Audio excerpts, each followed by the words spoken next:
Hi guys, welcome back to my channel. నేను మీ మేఘనా Maggi 32. So guys, నా videos అందరూ చూస్తున్నారు. బట్ చాలామంది అయితే చాలా వరకు నన్ను సపోర్ట్ చేసి సబ్స్క్రైబ్ చేసుకున్నారు. సో ఇంకా సబ్స్క్రైబ్ చేసుకోలేని వాళ్ళు ఎవరైనా ఉంటే ప్లీజ్ సబ్స్క్రైబ్ చేసుకోండి గాయ్స్. యాక్చువల్లీ నేను ముందుగా పప్పుచారు అయితే వండేసి అండ్ రైస్ కూడా వండేసాను. సో ఇప్పుడు నేను ఆయిల్ వేసి పోపుల సామాన్లు వేసి బంగాళదుంప కుర్మా చేయబోతున్నాను. సో చూడండి, యాక్చువల్లీ ఆయిల్ హీట్ ఎక్కగానే పోపు సామాన్లు వేసి బాగా కలుపుకోవాలి.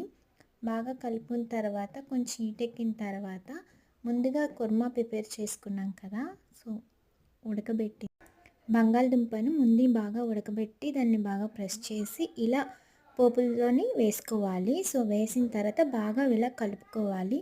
సో ముందుగా ఆయిల్లోనే మనం చిటికెడు సాల్ట్ అండ్ కారం అండ్ పసుపు వేసుకొని బాగా కలుపుకోవాలి.